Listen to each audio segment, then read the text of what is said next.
Terima kasih Pak Ambal. Yang tadi itu ya dilatih. Latihan aja Bapak. Jadi awali dengan latihan memaknai secara cepat dulu gitu ya. Nanti baru ke variasi. Variasinya itu tadi ya. Yang mulai elementer sampai simbolik. Mungkin dari yang sederhana aja dulu, menulis surat. Ya, menulis surat.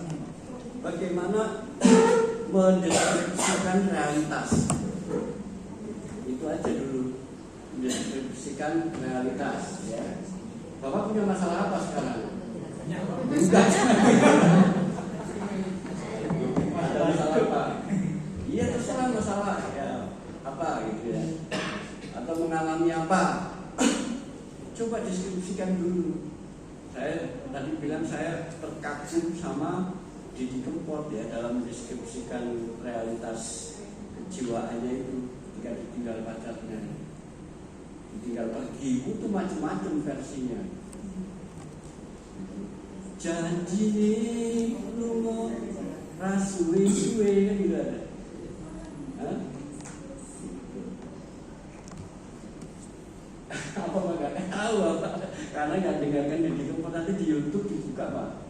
Saya tadi juga cuma iseng-iseng orang lagu bagus, bahkan ada orang Belandanya Ondo yang ikut nyanyi lagu itu ya.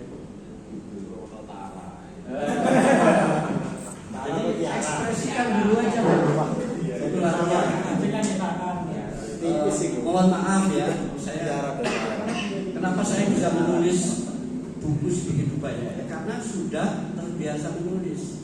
Jadi mengekspresikan yang saya ketahui, ide-ide, seperti itu. Biasa. Jadi waktu SMA, saya di Jogja waktu itu SMA Negeri 2 Sleman, bapak saya di Lampung, kolek usahanya di situ ya. Bapak saya orang pertanian, tapi usahanya ganti usaha di situ dihapusi habis semua. Sehingga saya harus hidup mandiri di Jogja. Itu awalnya nggak disangka-sangka. Di kedaulatan rakyat itu ada rubrik untuk anak SMA, lalu saya coba ketik-ketik dengan mesin ketik Brothers waktu itu ya. Sampai sekarang masih saya simpen itu. Nah itu saya kirimkan dimuat dan honornya itu satu kali dimuat artikel itu 20.000 waktu itu. Padahal kos 1 bulan itu cuma 15. Berarti kalau 1 bulan dimuat satu, saya masih punya saving 5.000, yaitu untuk makan. Akhirnya keranjingan menulis karena dipaksa keadaan. Ada masa kini, Jogja Pos, Eksponen, saya tulis semua meskipun honornya nggak berjanji ya. Di masa kini itu cuma 750 artikel dimuat 750 rupiah. Tapi makan waktu itu di Jogja masih 150, jadi kalau ya bisa untuk 2 hari. Di berita nasional lebih bagus 2.500 waktu itu. Nah itu loh Bapak. Jadi memang butuh latihan. Nah itu yang susah. Nah kalau bisa latihannya itu yang bermanfaat itu ada outcome-nya. Ya sayangnya sekarang kan media sudah nggak menyediakan itu kecuali Jawa Pos sama Kompas ya. Masih ada HR-nya itu opini itu. Kalau dulu setiap media itu ada HR yang termasuk saya nulis juga di koran-koran togel ya. Namanya Simponi sama Swadesi. Simponi itu meskipun jual ramalan SDSB itu HR-nya luar biasa, paling gede HR itu kalah sampai 30.000 dan tulisannya. Nah itu loh ceritanya. Jadi saya nggak bohong ini, terus latihan dulu karena ada pemenang hadiah Nobel sastra namanya William Faulkner, bisa dicari di Google ya. William Faulkner itu mengatakan ketika ditanya bagaimana caranya menulis, ya menulislah maka kamu akan jadi penulis. Gak ada sebenarnya resepnya harus mempelajari selingkungnya dulu, stylenya dulu, gak, tulis aja dulu. Ya. Nanti akan membentuk sendiri. Nah, yang paling mudah itu adalah meniru. Saya dulu paling suka dengan tulisannya M.H. Ainun Najib. Nah itu saya tiru caranya mengungkapkan ya. Lama-lama bisa lepas, kita punya karakter sendiri gitu. Yang paling baik yang meniru gitu, Pak. Dan itu bukan haram ya. Kalau di penulisan ilmiah kan masih ditoleransi 20%. Kalau dicek plagiarismenya itu turunin atau cek plagiarisme gitu. Jadi masih boleh kita ya niru-niru orang gitu. Oke, itu Pak. Jadi mulai sekarang dengan Pak Hambali bisa ketretes kalau itu rekomendasi itu Pak. Siapa pengawal Pak? Tulis. Nah, ini ceritanya Budi Dharma di bukunya judulnya Soluligium ya, terbitan Gramedia. Budi Dharma mengisahkan proses kreatifnya Hemingway. Hemingway dulu bukan penulis, apa? Supir ambulan. Tapi ketika dia menjadi supir ambulan, itu dia menuliskan pengalamannya. Oh, gitu. Lama-lama pengalamannya itu membentuk gitu. Khusus soal ambulan. Ternyata soal ambulan itu bisa berhalaman-halaman. Lalu disodorkan ke penerbit, diterbitkan laris kayak kacang goreng. Di Hemingway. Jadi mungkin nggak ada cara lain bagi dia ya untuk mengkatarsis ya, meluapkan kesusahannya itu kecuali dengan menulis. Sehingga di Amerika kan ada istilah diary. Nah, kita diganti diare. Nah, diary itu untuk menuliskan apa yang ada dalam pikiran perasaan kita. Kalau di Indonesia untuk catatan hutang, nah itu repot. Ya, Kartini kan juga gitu, habis gelar terang itu hasil tulisan dia yang dikirimkan ke sahabatnya itu Abodanu atau siapa? Gitu Bapak Ibu ya. Jadi akhirnya Hemingway karena keranjingan menulis, lalu dia menulis yang kakak ilmiah, judulnya The Lost Generation, bisa dicari di Google ya. Dan buku itu diterjemahkan ke dalam berbagai bahasa. Dia menjadi kaya raya dari ambulan, nulis, lalu muncul buku The Lost Generation. Iya, jadi ya seperti itu memang. Nah, soal kemudian terkenal atau tidak terkenal, saya sendiri merasa belum ada apa-apanya ya, karena belum ada momentum. Itu tinggal momentumnya saja. Kalau nanti Allah memberi jalan, momentum, ya insya Allah menjadi famous. Ayu Ting Ting itu dari mana asalnya tiba-tiba menjadi artis papan atas? Cuma karena alamat palsu kan? Masih tidak kenal. Ada dulu yang polisi itu hanya niru-nirukan aja kan? Norman. Apa? Norman Nah, Kamado. itu karena momentumnya tepat gitu. Nah, seperti itu lagi-lagi jadi. Ya itu soal lain ya, soal lain kan. Kalau soal menjadi kaya, menjadi terkenal itu sudah, itu yang di atas. Ya, tugas kita berbuat aja gitu. Ya. Dulu ada Ponari, masih ingat nggak? Iya. Ponari menjadi kaya raya, menjadi terkenal kenapa? Ya, karena bisa berpetir gitu ya. Momentumnya itu karena bisa berpetir. Dia nggak punya batu yang sakti, lalu banyak orang yang datang ke situ minta didoain, minta dikasih minum yang dicemplungi batu itu ya. Dan orang ngasih itu dari Allah Ta'ala, uangnya sak tumpuk miliar tahun. Marel juga. Iya, itu loh Pak. Jadi nggak usah khawatir Pak. Ya, dan Untuk saya bandingin. belum banyak dieksplorasi ya. Belum banyak. Harus didampingi. Nah, apalagi Marek 2 kan banyak ini. Oh iya.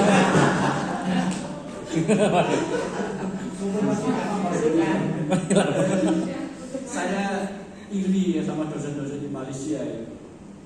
Beberapa kali ketemu dengan dosen-dosen dari Universitas Sains di Malaysia, terus Terengganu. Mereka punya program melepaskan dosennya untuk menulis. Ya, itu seringnya ke Bali. Apa yang ditulis? Cuma nulis puisi. Iya. Jadi yang dilaporkan ini setor puisi aja. Berapa karya itu? Itu dibiayai Pak, diberi uang saku ke Bali gitu. Ya, kalau di sini tidak kreatif saja. Ya ini inspirasi Pak Hambali Mas Desa Medium Sosial itu dalam rangka meng-up upgrade namanya metabolisme intelektual. Jadi kalau dosen membaca buku di kantornya sudah nggak mungkin lah, ya, nggak mungkin mengupgrade metabolisme intelektual. Harus keluar, pasti itu harus ke Gua Hiro minimal. Dan itu kayaknya yang dialami hampir semua dosen. Iya, stagnan. Apalagi dosen yang nyambi dari administrasi. Wis. Ya dekan, prodi, warek juga saya lihat. Ya, sudah nggak akan sempet sudah. Ya sudah dijajah lah oleh teknis-teknis itu. Kamu harus keluar, Pak. Ya dianggarkan mulai tahun ini. Wah, langsung cantik.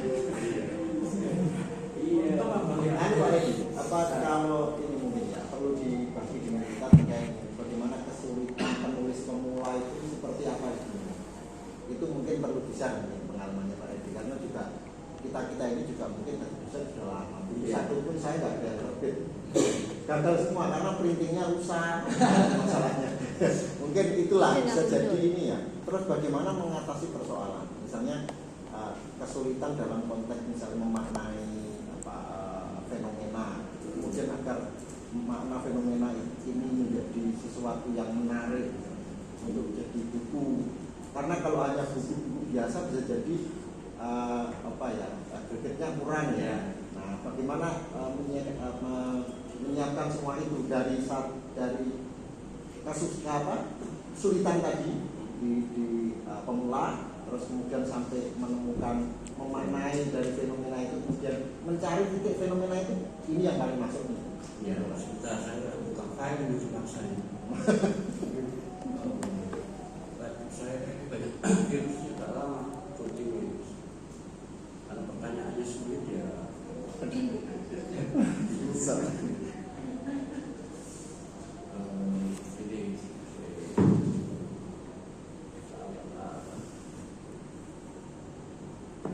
Sebentar ya, saya coba lupa.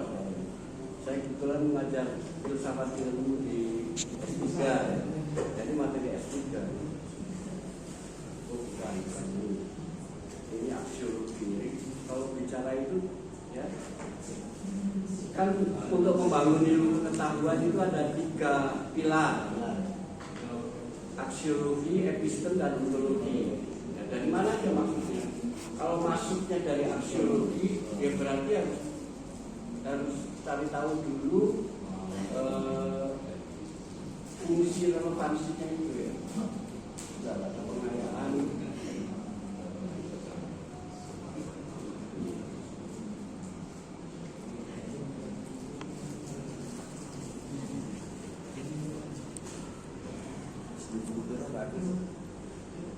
Aku ono 5 dulu kemudian.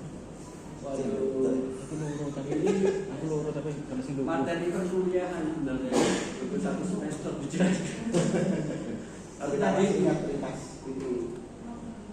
ya setiap intelektual kan harus memahami soal konsep, ya kan? Teori, paradigma. Nah, ini masuk dari 3 ini itu bisa. Teori itu masuk dalam ontologi, memperlihatkan bidang ya, atau fokus tertentu. Kalau ingin nulis yang umum, itu yang saya tulis itu, ini judulnya spektrum komunikasi organisasi. Itu umum. Kita diberi keleluasaan mengisinya ya dengan bab-bab itu tadi, dengan taksonomi rangkaian-rangkaian yang kita buat. Tapi kalau mau khusus, ya bisa misalnya tadi konvergensi, wah itu sudah khusus ini. Nah, kan secara empiris kita paham gitu ya, konvergensi itu masalah apa. Ya sudah tinggal dipetakan aja dulu masalahnya. Dipetakan itu elementer tadi, sebenarnya ada apa sih di situ, sederhananya itu. Nah, nanti itu jadi outline jadi garis besar. Jadi mulai diisilah itu outline itu. Jadi yang perlu kita lakukan itu adalah membuat apa ya, jerangkongnya ya. Jerangkong itu membuat outline. Jadi kalau gambar orang itu sketsanya dulu. Nah, nanti baru diisi dagingnya gitu ya, ususnya kayak gitulah kira-kira. Enggak susah loh sebenarnya. Saya juga berumur, orang-orang pada susah ya gitu loh. Susah memulai. Heran. Ya heran, padahal waduh, nggak terlalu susah. Padahal nggak terlalu susah. Terus ini Jadi terkait maaf ya, ya nanti sambil saya cari dulu ya. Langsung disambut-sambut gitu, tidak apa-apa Bapak Ibu. berkaitan dengan akreditasi sumber kriteria kan ada integrasi penelitian penelitian dan modul operasi. Roadmap ya. Nah ini yang kita kesulitan ini penelitian dijadikan modul atau buku aja. Misalkan kalau di teknik itu informatika itu kan rumus ya program. Nah, menerjemahkan program ke dalam buku, membuat buku ini gimana? Ya, ya. Apakah hasil akhirnya saja yang dideskripsikan ataukah proses untuk menghasilkan karya ini Jadi ditulis dalam buku? Oke Pak, saya tahu langsung nanti terlalu panjang saya bingung jawabnya. Dalam ontologi itu saya nggak mau buku ya apa saja itu modul atau apa itu kan ada makronya, gitu ya. Lalu ada mikronya, yaitu dikombin aja. Mungkin di bab 1 itu 3 teoretik itu sendiri sudah satu bab. Oke. Kajian sebelumnya satu bab lagi itu kalau buku teknisnya seperti itu. Itu di buku saya yang film kayaknya seperti itu karena itu jadi buku ajar. Jadi ada bahkan apa namanya satuan pengajaran semester SPS ya, RPS rencana semester itu ada gitu dikaitkan jelek pokok bahasan. Nah, tugas kita adalah menyiapkan materinya dari tiap pokok bahasan itu. Dan materi itu kan nggak hanya konsep teori, tapi kan ada realitas atau empirik. Ya nggak harus dari penelitian kita sebenarnya. Penelitian orang lain juga bisa asal disebutkan sumbernya. Nah itu jadi daging Pak. Nah daging itu juga bisa dipilah-pilah menjadi subbab. Ada tangannya, gitu kan, ada kepalanya, ada badannya, ya gitulah kira-kira. Jadi memang dibutuhkan keberanian untuk mengisi outline itu dengan macam-macam isi itu ada ilustrasi, ya, ada contoh, gitu kan, ada penelitian sebelumnya, tapi yang relevan gitu, nggak mosaik. Kalau mosaik nanti jadi ekspresionis lagi. Berarti dari hasil penelitian itu ya Pak? Iya, iya betul hasil. Nah biasanya kalau hasil itu jadi monograf. Cuma banyak yang salah kaprah yang dimaksud monograf itu ya. Maaf ini kok nggak muncul-muncul kayaknya malah yang lama. Nah, jadi saya sebenarnya mau mengatakan ya kita bisa berangkat dari aspek makro itu ya keseluruhan yang umum teori lah katakan. Bisa mikro, jadi itu soal deduksi atau induksi, gitu Pak. Jadi kalau Bapak sudah punya hasil penelitian, ya, itu bisa dibahas teorinya dulu, aspek teori atau konsep lah ya, jelek di babak awal. Nah nanti baru dagingnya dimasukkan. Dagingnya itu kan bisa elementer tadi, ya strukturnya, bisa fungsi mungkin bisa diterjemahkan manfaatnya untuk apa. Itu ya. Kalau mendeskripsikan penelitian lanjutan apa? Nggak apa-apa kan? Ya, kita dibaca itu 2 kali. Dilanjutkan berikutnya. Gitu, Pak. Ya mungkin masih di awal-awal, makanya itu butuh praksis. Menulis itu butuh exercise, butuh latihan. Ya. Salah ya band gitu. Harus butuh latihan. Iya memang. Ya. Nah, kenapa untuk buku ajar itu butuh peer review? Ya itu gunanya itu. Kalau penelitian hibah biaya tinggi itu kan ada anggarannya untuk review, ya. Narasumber Itu gunanya itu supaya kalau orang lain melihat karya saya, di mana kelemahannya itu, kita jadi tahu gitu. Itu gunanya, karena ada 2 kali pertemuan kalau nggak salah yang disediakan oleh Dikti itu ya untuk narasumber. Saya beberapa kali diminta itu ya, alhamdulillah ada program itu ya. Terjawab belum ya? Nggak, yang penting itu kalau sulit itu artinya kata William Faulkner itu seperti keran yang buntu gitu. Sehingga ketika dibuka ya nggak keluar apa-apanya. Jadi kalau nanti latihan terus menerus itu tadi kecepatan variasinya itu nanti seperti keran air. Jadi kita mau buka keran itu kalau sudah lancar jam 12 malam pun keluar. Kalau belum lancar iya. Ciri-cirinya kalau belum lancar itu ketika kita masuk toilet itu inspirasi muncul. Wah, saya mau nulis ini, mau nulis itu, gitu kan? Tapi begitu ada laptop, baru 1 paragraf sudah hilang jalannya gitu. Iya tadi itu. Jadi yang paling baik memang latihan, mulai dari latihan istilahnya itu information gathering ya. Jadi mengumpulkan informasi-informasi dalam satu file. Itu gunanya internet kan itu sebenarnya sekarang ya. Kita cari PDF di Google Scholar atau apa yang mirip itu yang akan kita tulis dalam satu file. Itu nanti sudah membimbing kita penggunaannya. Saya sudah punya ontologi, punya bahan ini. Nah, nanti ketika kita mau menuliskan itu dibimbing di situ, tinggal buka filenya bagian mana yang relevan untuk dikutip. Tapi kalau improvisasi ya itu yang susah, tidak ada persiapan. Jadi memang bahannya dulu yang dipersiapkan. Kayak saya nulis buku ini butuh waktu 2 tahun. Jadi mengumpulkan bahannya itu 1 tahun ditulis. Iya. Ya benar, saya nggak bohong. Ya. Jadi itu yang sulit, Pak. Jadi itu yang sulit. Bukan sulit sebenarnya, effort tadi loh, keinginan ya, yang kuat. Jadi kalau ada keinginan yang kuat, nanti yang lain dikalahkan, makanya harus egois memang. Gitu. Tapi ada ini tadi opsi yang menurut saya menarik, Pak. Iya. Ya dosennya dikasih duit, ke Ya. biro tadi itu Nah, bagi iya.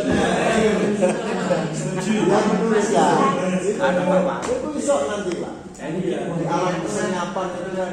Sajingannya nih. Ya benar-benar itu nanti terrealisir. Karena itu di Malaysia sistemnya kayak gitu kebanyakan. Di Terengganu yang saya temui teman-teman itu di Universitas Sains itu di mana ya Pak? Universitas S2 itu di sana. Penang. Jadi kalau di sana mahasiswanya itu diberi komputer satu-satu, lalu ada ruangnya sendiri. Buah hironya di situ. Kita kan nggak mungkin lah. Dosen ada hero. Dosen sendiri buah hiro. Apa lagi Pak? Kalau buku ajar itu apa harus spesifik judul bukunya mengacu ke mata kuliah? Enggak, itu saya apa judulnya Pak? Yang film. Iya, film sebagai gejala komunikasi massa. Jadi penelitian saya hibahnya tentang film. Lalu ketika saya bikin buku ajar, jadi benar harus dicangkokkan di mata kuliah apa. Nah deskripsinya ada itu, ya. Mata kuliahnya komunikasi massa. Artinya nggak harus spesifik kayak misalnya perkembangan teknologi komunikasi. Mata kuliahnya itu harus itu. Enggak, ternyata dibolehkan. Oh, iya. Palingnya sudah lolos lah dari BPK.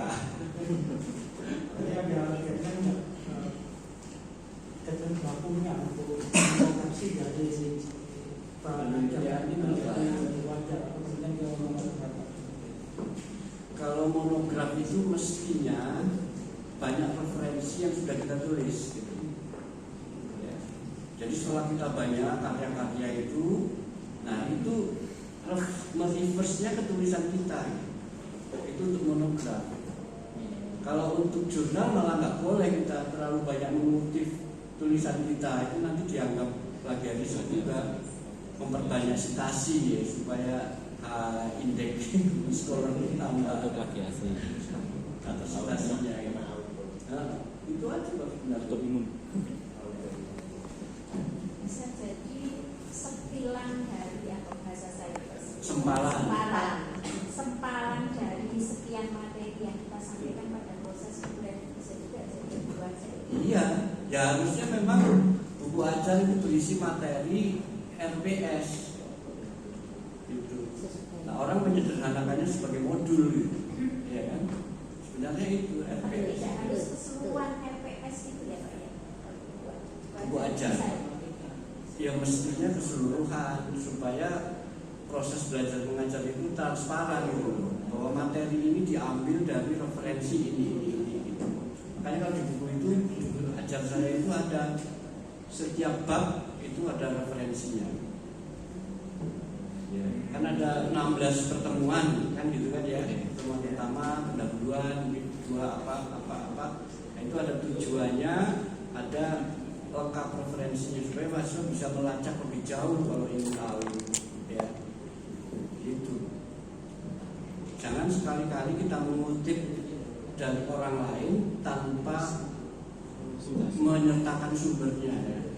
Nanti kalau ketahuan juga repot itu. Jadi plagiarisme tertawakan juga. Gosok ya, gosok ini. Gosok teori. Teori. Gosok ya. Jenengan mungkin sudah baca kan ya bukunya Encyclopedia of Communication Theories, Little John. Ya. Oke, itu coba perhatikan satu bahasa untuk satu huruf itu. Satu huruf misalnya S itu mengenai scribe misalnya. Dan luar biasa itu referensinya. Jadi malah banyak referensinya kadang-kadang sama isinya. Iya itu John. Topik bisa berpuluh-puluh referensinya. Nah kadang-kadang kita 10 halaman referensinya 2. Kompilasi. Iya. Terus apa lagi? Monggo Bapak Ibu. Pak Imron, teknik. Mewakili. Terima kasih. Ya. Jadi memang kita itu kan saudara Kominfo ya, komunitas. Iya. Iya. Kemudian di sisi teknik itu memang kita itu cenderung memang praktek ya. Saya Iya dari dia. WA aja ya. itu apakah nanti di bukunya Diulangi tadi, diulangi prolognya. ya kita kan kebanyakan teknik itu kan praktikum. Kemudian di modul atau buku aja kita, apakah kita membuat teorinya juga sekaligus prakteknya juga, atau kita pisahkan buku aja sendiri, buku praktikum sendiri? Ya saya paham dulu. Kalau untuk buku digabungkan aja Pak. Tapi kalau untuk buku ajar, ya yang satu jadi modul, yang satu jadi buku ajar. Jadi yang praktikum itu lebih baik modul. Jadi kayak modul. Iya, itu kan soal standar operation ya dalam praktikan. Tapi kalau buku bagus itu dijadikan satu, jadi utuh. Yang mulai teori aksiologinya dulu, tujuannya, terus epistemnya itu ya mulai konsep, teori, perspektif, metode gitu ya. Buat satu subbab sendiri, baru nanti lebih jauh praksisnya, operasionalnya.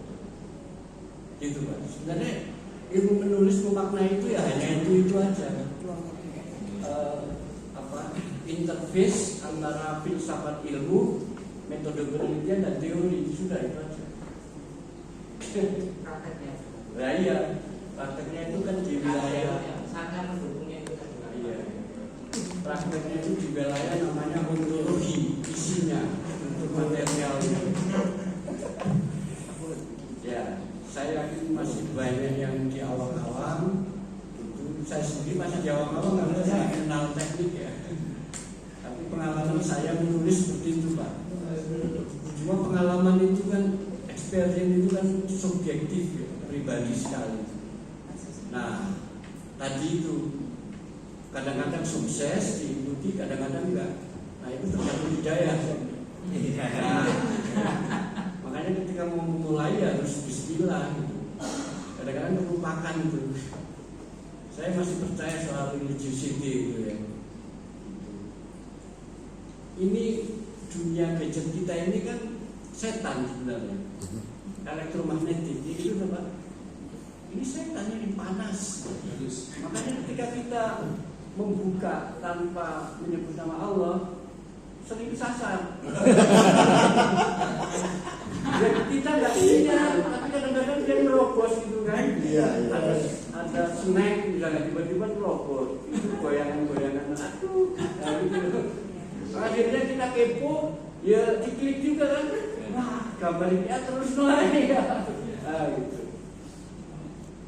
Iya. Sebatas Oh, melihat belum memaknai tadi Pak. itu maknanya menikmati. Kata Mari konsentrasi. Beda tipis ya. Beda. Memaknai dan menikmati. Iya, beda tipis lah. Oke, yang satu pakai kognitif, yang satu pakai afektif. Ya. Afektif itu menghasilkan namanya itu kesan, impresi. Kalau kognitif pasti ya, knowledge. Ada anggota DPR jalan-jalan ya ke Thailand, maksudnya untuk studi banding bagaimana durian Bangkok dibudidaya. Itu ada dua kemungkinan. Yang satu pakai kenikmatan itu, impresi yang muncul, wih gede-gede nih, ketika makan, wih regine. Tapi lupa ya bagaimana itu dibudidayakan, operation cost-nya bagaimana gitu misalnya ya. Ya itu karena kognitifnya nggak jalan. Jadi kalau mau terawas, ya dua-duanya dijalankan. Sudah ya? Ya, insya Allah. Ada yang tanyakan, monggo. Bagus. Jadi Monggo kalau ada yang tanya. Pak Imron, satunya maksudnya. Memang masuk ini Bu sudah punya 5 buku. Wah, ini menerbit. Wah, ini. 5 buku. Ini enggak ada Pertanyaannya Pres. cukup. Monggo yang masuk. Tinggal prakteknya ini ya. tinggal praktek. Namanya implementasi. Daya konten saya cabut.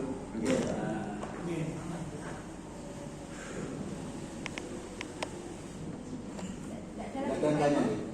Ya wis. Ya. Pak Agus. Bagus nih. Ya kan penutup. Oh, kemana dah? Oke, Pak. Bukan Pak. Saya tetangganya penerbit, Pak.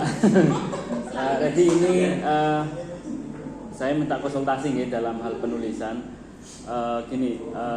Selama ini pernah saya menulis kaitan dengan gender dan pembangunan. Itu juga menjadi rekognisi di mata kuliah di administrasi pembangunan. Kemudian itu hasil riset waktu itu dengan PKK Kabupaten. Kemudian saya menemukan sebuah fenomenologi terkait masalah leadership, kemudian bagaimana perempuan di tengah industrialisasi. Sehingga di situ ada beberapa fenomenologis yang memang cukup menarik untuk saya buat tulis karya tulis itu. Nah, kemudian saya buatlah. Kemudian saya pernah juga menulis berkaitan dengan partisipatif yang memang pure itu adalah fenomenologis. Kalau yang di situ lebih banyak kajian teoritis. Pertanyaan saya gini dalam hal outline ya.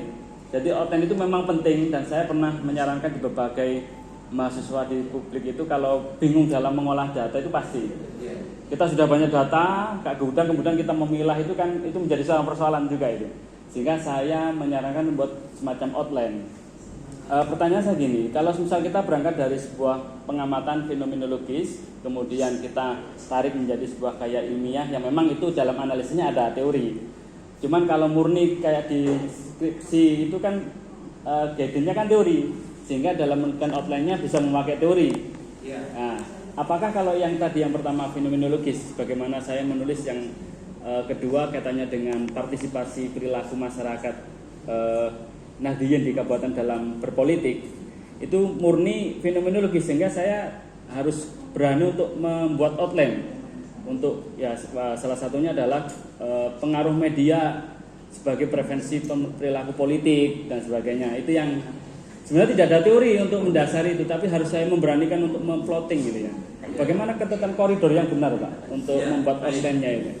Ini fenomenologi hasil ya. Jadi fenomenologi itu berangkat dari asumsi bahwa experience pengalaman individu itu merefleksikan realitas sosial.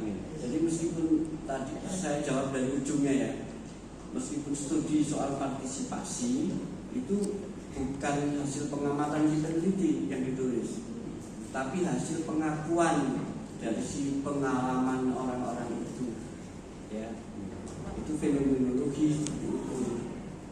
Jadi nabok nilai tangan, itu kualitatif atau kualitatif? Kualitatif. Oke. Ngomong Pak, itu blended ya, jadi kuantitatif kualitatif. Oh ya, yang di kualitatif bisa minta tolong sama NVivo.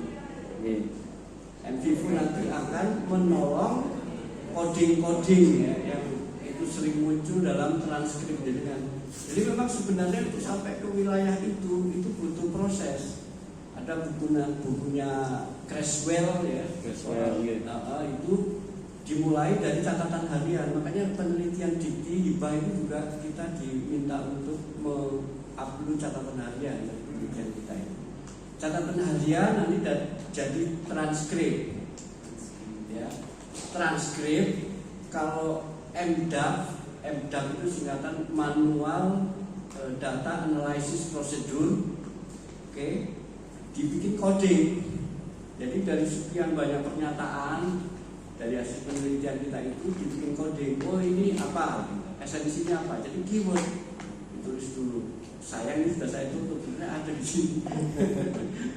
Ya, dibikin coding. Coding itu berupa kata atau frase yang mewakili pernyataan-pernyataan itu. Nah, gitu ya.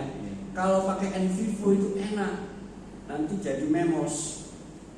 Apa menewangnya ya? Memos itu yang nanti dari coding-coding itu kata-kata atau frase itu tinggal bikin panah-panah. Kira-kira hubungannya mana antara kata ini dengan ini. Nah, itu yang diisi dengan teori, dengan hasil penelitian, gitu ya. Dengan triangulasi itu kan sudah dari data tadi yang terlepas. Di mana relevannya itu di antara memos itu, di antara kata-kata yang berserakan itu nanti digambar kayak sosiometri gitu ya. Hubungan-hubungan itu ada. Nah, itu. Paham ya? Ya nanti dicoba. Nanti ini sama ini dijelaskan dengan apa? Dengan teori bisa, dengan hasil penelitian bisa. Memang enak sebenarnya sekarang itu ada aplikasi yang bisa menolong ya. Namanya NVivo itu nanti bisa menolong kategori atau coding yang kita buat. Kalau dengan manual itu bisa kira-kira. Karena itu tergantung si penelitinya. Enaknya kualitatif itu kan peneliti itu adalah instrumennya. Jadi dia bisa memaknai apa. Jadi pas waktu presentasi keyakinan kebenaran itu nomor 1 Pak. Iya, betul. Kejujuran nomor 5 gitu. Iya, itulah kira-kira. Pak Agus ya. Gini Pak, mantan Pak. Aduh panjang ini, dengan baca aja Creswell gitu ya.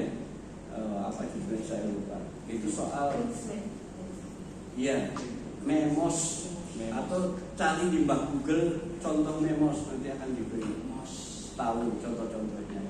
Jadi mulai catatan harian, transkrip, coding, nanti ada kategori, oke. Nah, baru teoritisasi. Ya, sebagian orang seperti Sugiono itu teoritisasi menghasilkan proposisi, nggak sampai teori tapi masih bayinya teori, karena masih kecenderungan. Nanti ketika diuji statistik kuantitatif jadi variabel, nah itu baru jadi teori verifikatif. Ini jadi mata kuliah metode penelitian. Iya, oke. Itu maksudnya gimana? Yang lain berikut. Tidak membayangkan tren kesembuhan. Balik datang. langsung kelihatan tuh atas itu. Ya mudah-mudahan terrealisir ya, itu kenang-kenangan saya ya. Ngasih rekomendasi di sini yang mungkin paling terimplementasi. Jadi kalau penulis buku modul mungkin belum terimplementasi. Jadi ya diajak senang dulu biar refresh, ya gudangnya dikeluarkan, nanti mesin itu jalan. Mesinnya itu disebut sistem konversi ya. Mesin intelektual itu namanya sistem konversi. Numerasi. Iya. Mungkin dari itu aja bisa nanti menghasilkan kategori apa ya? Perilaku menyimpang yang disengaja, ya. Perilaku menyimpang yang tidak disengaja. Lawannya tadi ya. Nah, iya, bisa jadi mengikuti polanya Clifford Gates gitu ya. Atau kenakalan para dosen gitu. Kenakalan kalau yang ibu-ibu gimana kenakalannya, kalau yang laki-laki ya apa? Itu kalau kategorisasi ya. Laki-laki sering bohong. Belum misalnya ini kalau ada ditemukan ya Perempuan karena lebih bohong. oke. Itu Mbak Mei ya. Cukup deh Bapak Ibu. Ya itulah yang bisa saya kemukakan ya. Kalau Ada ada closing sebagai penyimpanan mungkin jadi ya, Pak Edi. ya mudah-mudahan ini pertemuan diberi ridho Allah sehingga nanti ada follow up yang paling dekat itu ke TES. Observasi. Yang kebaik aja. Dan saya minta maaf kalau yang saya kemukakan mungkin ada yang nggak sesuai, nggak cocok apa ya. Ya, nggak enak di hati, saya mohon maaf betul ya. Maaf. Wassalamualaikum warahmatullahi wabarakatuh. Waalaikumsalam. Mudah-mudahan silaturahmi antar uniknya masih berlanjut Bapak Ibu. Jadi Iya. nanti akan ditutup dengan foto bersama untuk dokumentasi. Namun sebelum itu yang berkahnya tambah, acara hari ini kita tutup dengan doa pada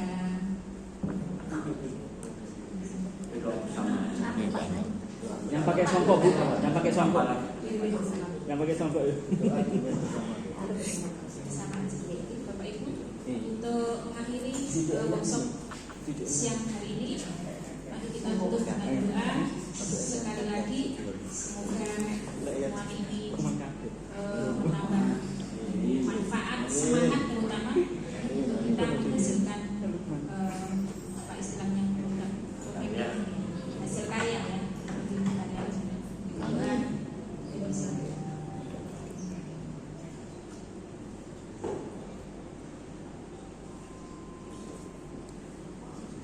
Terima kasih Bapak Ibu.